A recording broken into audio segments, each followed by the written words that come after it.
जिनेन्द्र वन्दितु सर्वसिद्धे ध्रुवममलमणोवमं गतिं पत्ते वोच्छामि समय पाहुड मृणमो सुध केवली भणिदम।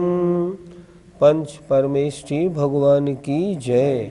समय सार जी में पुण्य पाप अधिकार प्रारंभ हो गया और ये बताया जा रहा है कि पुण्य और पाप दोनों बांधते हैं, इसलिए दोनों समान हैं। पहली ज्ञानशाला में एक गाथा पुण्य पाप अधिकार की हो गई थी। आइए आज गाथा नंबर 153 चलते। सौवर्णियं पिणियलं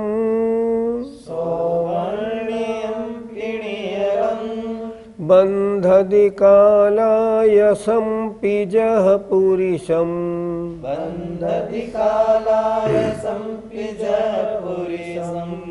बन्धदि एवं जीवं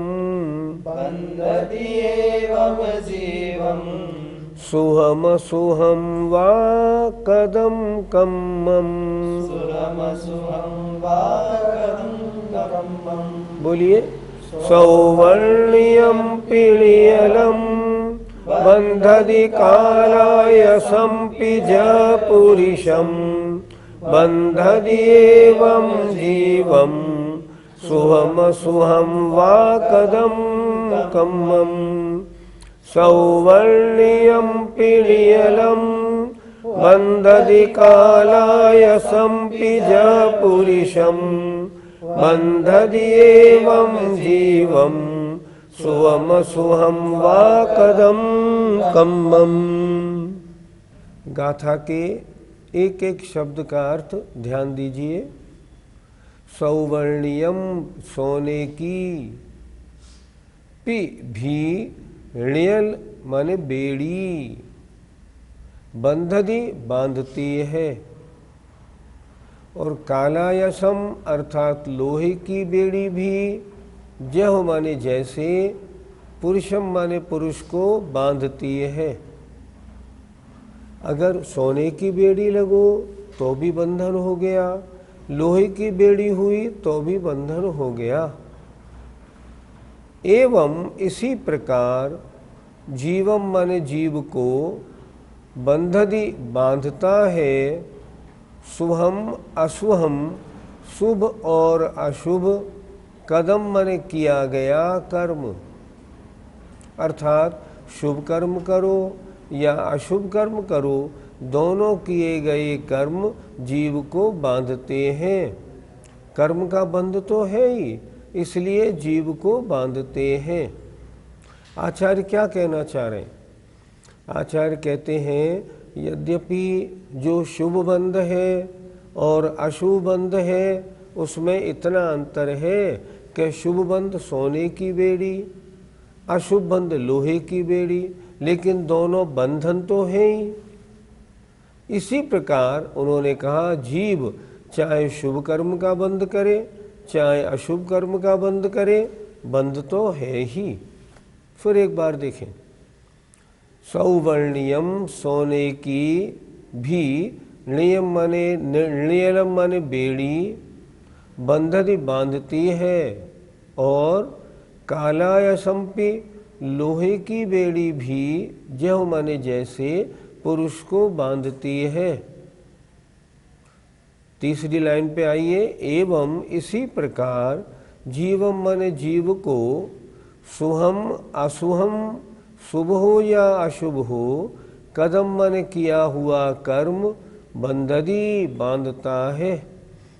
ये नहीं सोचना है कि शुभ कर्म किया है तो बंध नहीं होगा, बंधेगा तो, अशुभ से भी बंधेगा। लेकिन आचार्य ने अंतर बता दिया, एक लोहे की बेड़ी है, एक सोने की बेड़ी है, इस तरह दोनों में अंतर तो है, पर बंद दोनों करते हैं। अर्थ देखिए, जैसे सोने की बेड़ी भी पुरुष को बांधती है और लोहे की बेड़ी भी बांधती है, इसी प्रकार शुभ या अशुभ किया हुआ कर्म जीव को बांधता है। पंडित जी, गुणस्थानों की अपेक्षा इन दोनों में कौन सा हेय है, कौन सा उपादेय है, इन दोनों में क्या अंतर है? एक बात तो बहुत स्पष्ट समझ लें, सम्यक दृष्टि, हम गृहस्थियों की दृष्टि कैसे होनी चाहिए। श्रद्धा में तो ये हेय है, दोनों प्रकार का बंध। क्यों कि ये मोक्ष मार्ग में लगाने वाले नहीं, लगा भी देंगे प्राथमिक तो मोक्ष प्राप्त कराने वाले नहीं। मोक्ष प्राप्ति के लिए तो शुद्धोपयोगी ही बनना पड़ेगा, इसलिए उस अवस्था में तो वैसी ही दशा होनी चाहिए। अब गुणस्थान की अपेक्षा अगर हम देखें तो पहले 4 गुणस्थान तक, 5वें गुणस्थान तक, 6ठे गुणस्थान तक निरंतर जो शुभ कार्य हैं वे उपादेय हैं, लेकिन श्रद्धा में शुद्धोपयोग ही उपादेय है। 7वें गुणस्थान में जो मुनि महाराज आते जाते हैं वो निरंतर इस कार्य में लगे रहते हैं कि कब शुद्धोपयोग हो, कब शुद्धोपयोग हो। शुद्धोपयोग घर गृहस्थी में तो होता नहीं, छुल्लक एलक बन जाए, आरिका बन जाए तो भी होता नहीं, वो तो मुनि महाराजों के होता है, और उन मुनि महाराजों के जो बहिरंग क्रियाओं में उलझे नहीं है। अगर बहिरंग क्रियाओं में उलझे हैं तो शुद्धोपयोग का दूर दूर तक कोई प्रश्न नहीं है। इसलिए गुणस्थान की अपेक्षा पहले 4 गुणस्थान उनके लिए भी शुभ उपादेय है, अशुभ हेय है। 5वां और 6ठे गुणस्थान में उनमें भी शुभ उपादेय है, अशुभ हेय है। 7वें गुणस्थान में जो मुनि महाराज ध्यान लगा रहे हैं उनके लिए तो वहाँ अब शुभ बंध भी लगभग हेय सा है, शुद्धोपयोग ही उपादेय है। निरंतर प्रयत्नशील रहते हैं कि मेरे परिणाम इन बहिरंग शुभ कार्यों से हटें और आत्मा में आएं। इस तरह गुणस्थान की अपेक्षा समझना चाहिए। गाथा नंबर 153 का पद्यानुवाद देखिए। 2 बेड़ियाँ कनक की एक लोह की है, ज्यों एक सी पुरुष को कस बांधती है। लो कर्म भी अशुभ या शुभ क्यों न होवे, त्यों बांधते नियम से जड़ जीव को वे। कितनी अच्छी तरह लिखा है, चाहे शुभ कर्म हो या अशुभ कर्म, जीव को तो वे बांधते ही हैं। आइए अगली गाथा देखते हैं। 154। तम्मादु कुशीले हिया, तम्मादु कुशीले हिया, रायम्मा कुणः मावसंसगम्, रायम्मा कुणः मावसंसगम्, रायम्मा कुणः मावसंसगम्, रायम्मा कुणः मावसंसगम्, साधीनो हि विनाशो, साधीनो हि विनाशो, कुशील संसर्गरायेण, कुशील संसर्गरायेण। बोलिए। तम्मादु कुशीले हिया, रायम्मा कुणः मावसंसगम्, साधीनो हि विनाशो, कुशील संसर्गरायेण। तम्मादु कुशीले हिया, रायम्मा कुणः मावसंसगम्, साधीनो हि विनाशो, कुशील संसर्गरायेण। कुशीलों में रायम राग, मां मत, कुणः माने करो, व माने और, संसर्गम संसर्ग भी मां मत करो। आचार्य क्या कह रहे हैं, शुभ और अशुभ जो परिणाम हैं ये दोनों कुशील हैं, इसलिए शुभ करने में और अशुभ करने में राग मत करो। इनका संसर्ग भी मत करो। क्यों नहीं करो? नीचे की दो पंक्तियां देखें, साधीणो ही विनाशो, क्योंकि साधीणो स्वाधीन सुख का ही मन, क्योंकि विनाशो विनाश होता है। आत्मा की जो स्वाधीनता है उसका विनाश क्यों होता है? क्योंकि ये बांधते हैं, इस कारण। किससे होता है? कुशील, कुशील के साथ संसर्ग माने संसर्ग और राग करने से। कुशील का मतलब होता है शुभ कार्य और अशुभ कार्यों में संसर्ग करने से और राग करने से स्वाधीनता का विनाश होता है। विनाश कैसे होता है? आत्मा बंध में फंसती है। दोनों शुभ कार्य करें या अशुभ कार्य करें, कर्मबंध होता है। हाँ, शुद्धोपयोग में कर्मबंध नहीं होता। फिर देखें एक बार, इसलिए इन शुभ और अशुभ दोनों कुशीलों से रायम माकुढ़, राग मत करो। माव संसर्गम, संसर्ग भी मत करो। क्यों नहीं करो? साधीनो ही विनाशो, स्वाधीन सुख का विनाश होता है। कुशील संसर्ग रायण, कुशील माने पुण्य और पाप के साथ संसर्ग और राग करने से। इसलिए पुण्य और पाप इन दोनों परिणामों के साथ ना संसर्ग करना है और ना राग करना है।